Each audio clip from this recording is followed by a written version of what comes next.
السلام عليكم ورحمة الله وبركاته وسلامتين أصحاب تقاليق دمانتين مeel kastoo adduunka ka joogtiin waa saaxiibkiin culus oo madax washkax madax barar isku days afballi waji wax kala jinni food leh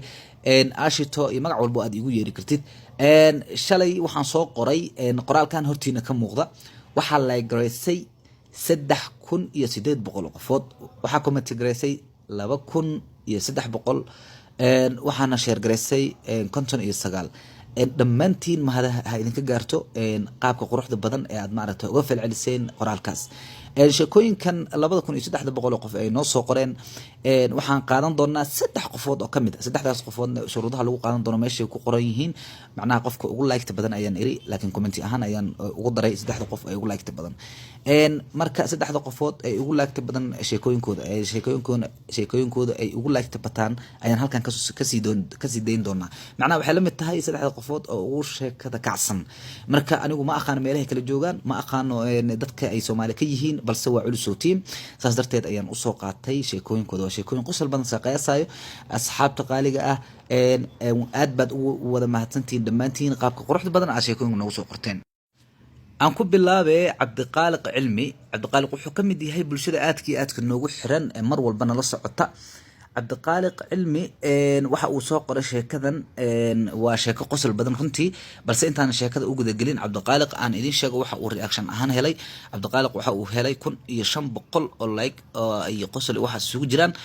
Cabdiqaaliq waxa uu score u dhigay culus oo team waxa uu noqday commentiga ugu horeeyay intaas oo like hela culus oo team Cabdiqaaliq waa ku hambalyeynaya waan ku baahsantahay qaabka quruxda badan ee sheekada noogu soo qortay waxaan reply u soo galay 76 in ka badan waxa uu soo qoray sheekadan mid cabtooy ah oo qamiis iyo cimaamad wato ayaa hadda ka hor masaajid soo galay markaas dad salaad dukan rabay waxay dhaheen sheekh salaada naga bixi markaasuu salaadii tujiyay markuu salaadii tujiyay ayaa qaar kamid ah dadkii waxay dhaheen ما شاء الله شيخ آد بعد أعد معنتهاي عبتوي كلها ولي بهذا مويس قبين هدان ويس قبلها وكسي عد معانا الله أرجع عررة بسم الله والله رتور شيء كذا هذه يقص لسي عارفك وحوا هذا بويس قبيل تاعي هذا ويس قبلها هاي بقدر لا لا تاعي عبد الخالق آدي هذا أمها صنطة هذا كلو كوهم بلينا عبد الخالق واحد نقطة شخصي وجوه الرئي اللايك أنت لا كهلا علوسو تيم بوست لغو سو قرا اما فيديو اما صور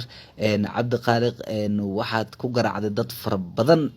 ma sha Allah hambalyo hore u socayaan kulay runtii sheekadaaduna aad bay u qosol badan tahay runtii hadaan lagu xaqireynin dadkuna waxay like u saareen ayaa meesha ku jirta aad iyo aad ayaan kugu mahadcelinayaa teeda kale waa ku mahadsan tahay qaabkan aad noogu soo qortay sheekada qosolka badawlaa hal saac iyo bar qosolay ku dhaal saac bar kula hada ya عيري هدان ما أردت ويس قبل يا قدر لا تعب كابو ويس قبو صلاة دعاء وأكو جديال أو كافرين بودجويا وأكو سلام عبد الخالق waxa kale oo maanta kaalinta labaad galay Shaafici Qarandoon in la yiraahdo Shaafici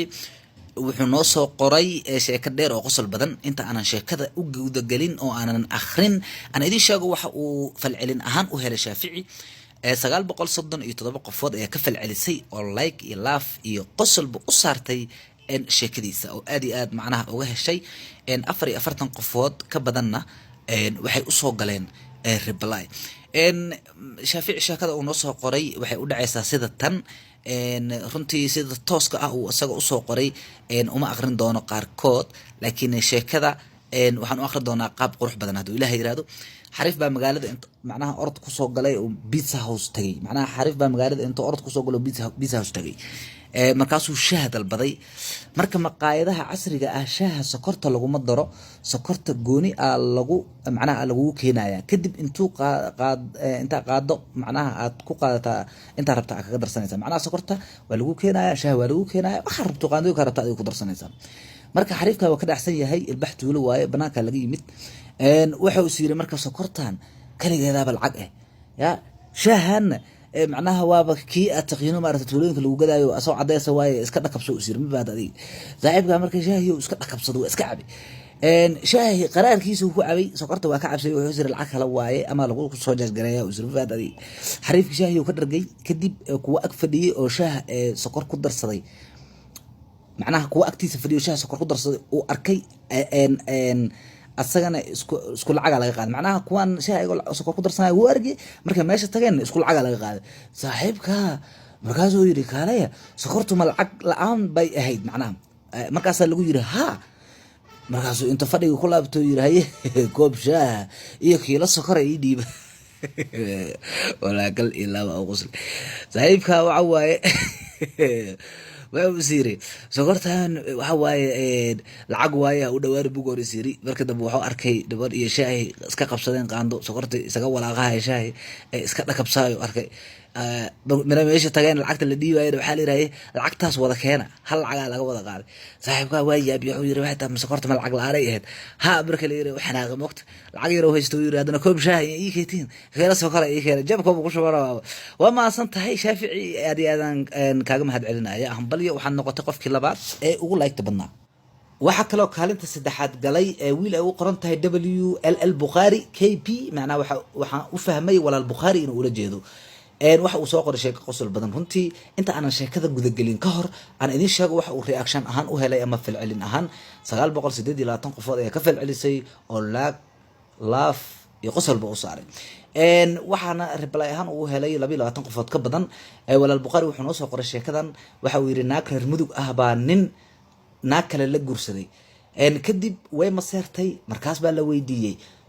waxaana lagu yiri heblaayoy ninkaaga naag kale kula qabaa naagta kale uu kula qaba macnaha nambarkeeda maxaa ku seef gareysay macnaha Saadiya Goomeeyay ashoonta lagula qabo nambarkeeda maxaa ku seef gareysana la yiri markaas ay ku jawaabtay macnaha kullu nafsin daaqatul mawt kullu nafsin daaqatul mawt warqabta tooriba rawaad biisiga kullu nafsin daaqatul mawt kula macnaha xarfaata waa balansata qoftaan ilkee ku qaadan rabtaa macnaha jidka deeqa hortibaad waxa waaye hawaday ka qarar rabtaa يا والله شيء قصل بدواي ولا البخاري وما سنتهي واحد نقطة قف كسدحات نصيب كوية شيء هل كان لقى آخر شيء كديسة هذه يعني كاجم هاد علينا يا نقابك قروح بدن أشياء كذا نقص قرتي تهذا كله همبليو واحد هالشيء لايك فرب بدن إن شاء الله حقيقة دونا إن يكونوا قندون تكومنت تيجان بد أتكفار دونت وين إذا السلام الرحمن أصحاب تقالي وما سنتهين مركز